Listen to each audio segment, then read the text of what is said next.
Hello, welcome again to the Youngstown Business Incubators Innovators Insights podcast. This month we are celebrating Black History Month, and we have partnered with the Minority Business Assistance Department and Team program, I should say, here at YBI. And this month we wanted to feature a few of our Black-owned, minority-owned, women-owned businesses here in the area that some of our listeners and viewers may not know about. So today, I am blessed and pleased to be interviewing Miss Gloris Griffin. Miss Griffin, good morning. How are you? Good morning. I am blessed. Yes, ma'am. Can you tell us about yourself and about your company and what it is that your company does?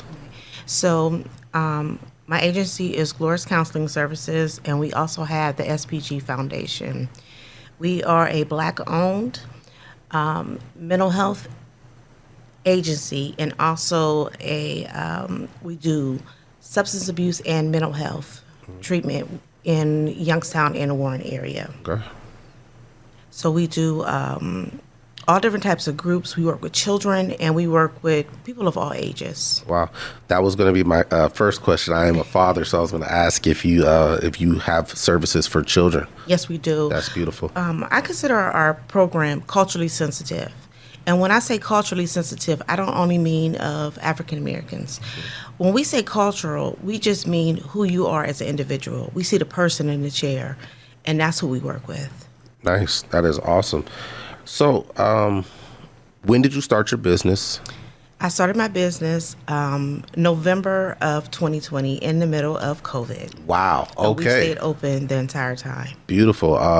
You are a COVID business. Yes. That is great. I don't know too many professionals in this field who would have taken that risk. Mm-hmm. It was a good time, though. You know, we know on the back end of all of the things that COVID has done, and sometimes that seclusion didn't really work well with others. So I applaud you and I thank you for your service.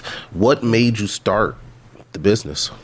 I had been a practitioner for a while, and I was a supervisor at another agency. And one thing that I found that I felt like we as a people were not heard. I felt like the clients weren't being heard. It was always about billing. It was always about making the money, but it wasn't about taking care of that person. And they weren't seen as an individual. And also, the counselor was not seen as an individual.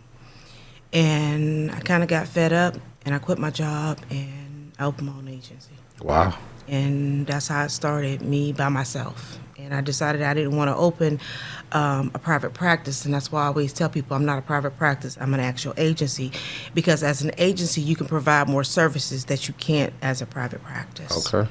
And so that's how I got started. Nice. That is great. Okay, so as we embark on Black History, what inspiration do you draw from that we could tie to some Black History figures? Rosa Parks. Okay. She was tired. Yes, ma'am.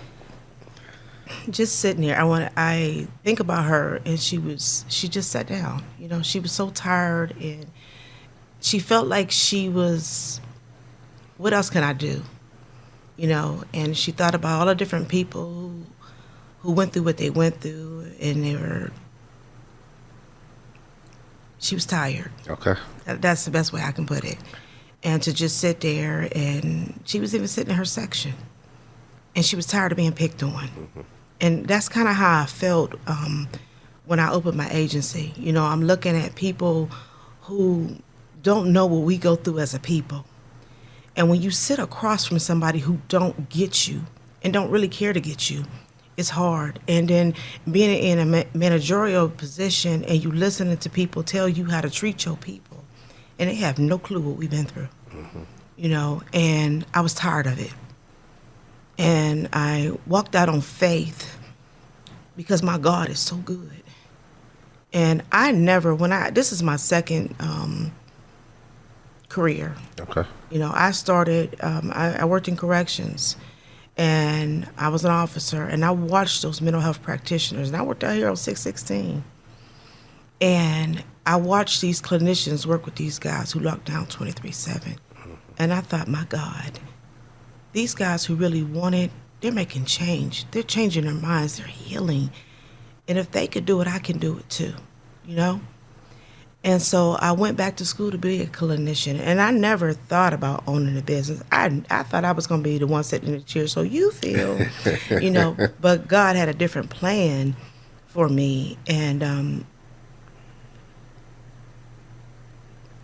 it's amazing, you know, and opening my practice, and people who come to our agency, they say, this Auntie house, because every office is that clinician's personality, you know, and the clients who come, they feel at home, and they feel like they can share. They're sitting across the table from somebody who look like them, who understand what they've been through. I ain't nothing but a girl from the hood, grew up in Lincoln Oaks, you know. Youngstown is my home. And so when I think about Rosa Parks, and when I read the book about her life, and I watched the movie about her life, and her just sitting there, like, what can I do? When she talked about that, like so many people and the things they went through and the things that she went through, it touches my heart, because it's like, me as a clinician, what can I do? Mm-hmm. You know, so we do the groups with the children, and we teaching them social skills, and we teaching them that you are somebody, you deserve to be heard. You know, you don't have to do what everybody else do to fit in. You your own person. I was bullied. I was a teen parent. I was told that because you're a teen mother, you ain't gonna do nothing but have a bunch of kids and be on welfare. So I know what my clients is going through. I know one of the things, and like I said, I have to write everything down, but even with me trying to do this, the stereotypes, I'm not in cliques, so I don't get funding, or I don't know the right people. You know, I wasn't nobody popular. So walking out on faith and trusting my God, you know, having those feelings of I'm weird. But the word weird means wonderful, excited, interesting, real, different. Having to tell myself the same things that I tell my clients, you know. So when I think about Rosa Parks sitting there and being tired and just not going with the flow, I'm not getting up. Mm-hmm. I'm not doing it. I'm not going to do what y'all want me to do. I'm going to sit here and I'm going to take this for my people. So that's what I feel. Yeah. I love it. That's awesome. That was very powerful. And I think it speaks to your story of when it was time to pivot. It was you were in a space of I'm tired, and even though I'm tired, I can do this. So let's go. I love that. Salute to you for taking that leap of faith, as you stated. You said something about being in the cliques and not receiving the resources and help. Let me ask, how has the impact, Tanisha and her team, how have they helped your business? They helped me get my WBE and BE Edge status. Okay, yeah. And I'm trying to learn how to use it to grow my business. Okay. They've introduced me to different people. They've helped people learn about my business. So that's been a great help. Beautiful, beautiful, beautiful.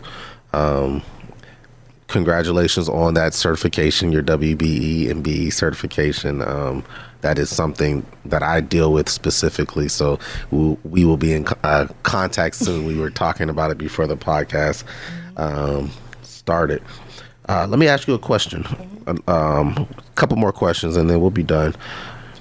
So we at the Impact team and at YBI, we try to be growth centered. A phrase that I've coined for myself is ever growing, ever learning. So in that, what is something that you think that we could do to help grow our reach, our influence, and just kind of get the word out, or even grow in helping our clients? Just keep being present. Okay. You know, reach out to us, because a lot of us, like I said, I'm an inner city girl, and they did not teach us finances in school. That's something they didn't talk to us about. They didn't teach us, like I said, how to manage our money, how to network, you know. And a lot of us, sometimes we'll sit in a meeting and people are talking about stuff, but because of our own feelings of inadequacy. We don't want to look stupid. So we don't say, I don't know what you're talking about. Because it seems like everybody else get it. And you don't want to be the one to say, I don't get it. I don't know what you're talking about. Yeah. I don't know how to fill out this paperwork. I don't understand this paperwork. And we miss out on a lot because we don't know. I sit in this chair as a businesswoman, and I have to learn to say I'm a businesswoman because my thing is I ain't no businesswoman. I'm a counselor. I don't know nothing about this paperwork. And so I feel like I miss out on a lot because I don't know. A lot of us, we just following wherever God is leading us, but we need help because we don't understand. Okay. We don't understand it. I walk by faith and not by sight, but I need help. Yes, because my business is struggling financially because I don't receive any funding. Every single thing that we do, we're balancing off of the insurance companies. But if they decide they don't want to pay us or take a month to get a payment, I still got to pay my staff. Right. You know what I mean? So I don't have a cushion. You know what I mean? So helping us understand how to navigate is one way that you guys can be present more with us. Okay. Because I'm in a field where there is no other black woman that does what I do in this area, except for Miss Coffee, and me and Coffee is in the struggle together. There is no other us. Wow. A lot of the jobs around here, they have networks within them, but for us that's in certain areas, there is no other us. So helping us find more resources and guiding us some would be great. Okay. For the smaller things, that's something you guys could do to help us. Yes, ma'am. I will take that back to the team. That's the question that we're asking all of our entrepreneurs, so that we call it the table. So we will sit down at the table, mastermind of the tables, and we will kind of brainstorm these ideas and figure out throughout this year how we can be strategic and implement your suggestions. So thank you so much. I appreciate that. Ms. Griffin, how can people get in touch with you? They can call the main office. We are located at 5500 Market Street, Suite 203, and the phone number there is 330-330-8332. And our other office is 197 West Market Street, Suite 301. That's in Warren, Ohio. We just opened that one in November. But the main office is the one that takes appointments for both offices. Okay. Yeah. Awesome. Is there a website or anything? It's GlorisCounselingServices.com, and we're also on Facebook. Okay. So we have a beautiful website. Yes, ma'am. Well, thank you so much for your time. Thank you for your words and your wisdom. We appreciate having you here on the podcast. Is there anything else you want to leave the people? I just want to say I really appreciate you guys inviting me to the podcast. I find that the services that you guys give me is a blessing. A lot of people need to get in touch with you guys. The support that we receive from you is a true blessing, and I thank you. And what I would say to people is fear has two meanings. You could either forget everything and run, or you can face everything and rise. Anything that you want to become, you can. Just keep pushing. Okay. Can you say that again? Mm-hmm. That was really good. Fear has two meanings. Forget everything and run, or face everything and rise. Okay. And with that being said, this completes another episode of the YBI's Innovators Insights. Thank you all for watching. Thank you all for listening, and we will talk to you soon. Ms. Griffin, thank you for your time. Have a great day.